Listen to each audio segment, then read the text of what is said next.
Hello everyone, today I'm going to show you how to prepare salary sheet for a company in Microsoft Excel. To prepare salary sheet, we have to follow criteria.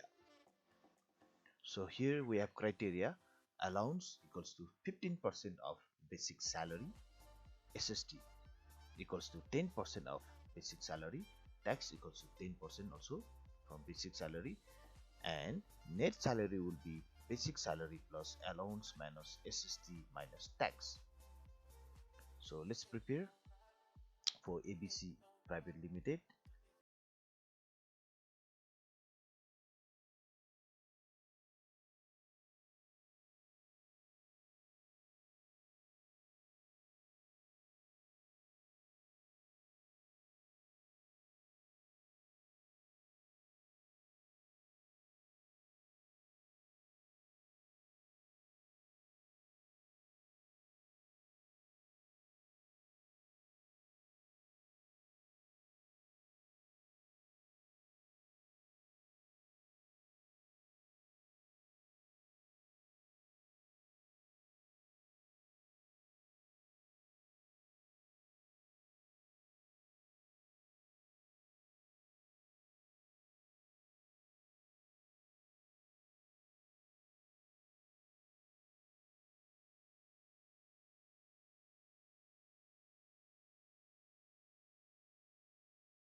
You can also make it bold.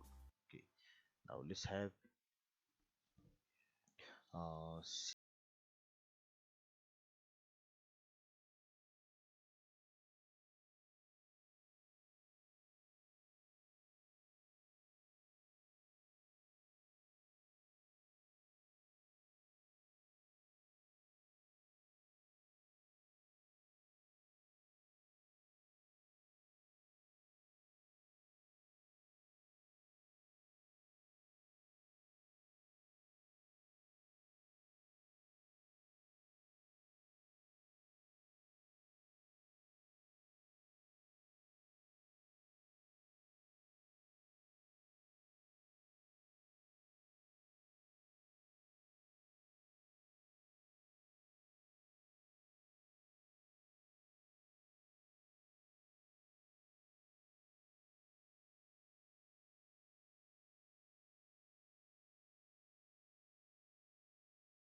suppose here for AA this CEO, for BB, so you can just assign officer, and CC maybe you can just assign support system or support people.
thank you for watching this video. See you soon. Bye bye.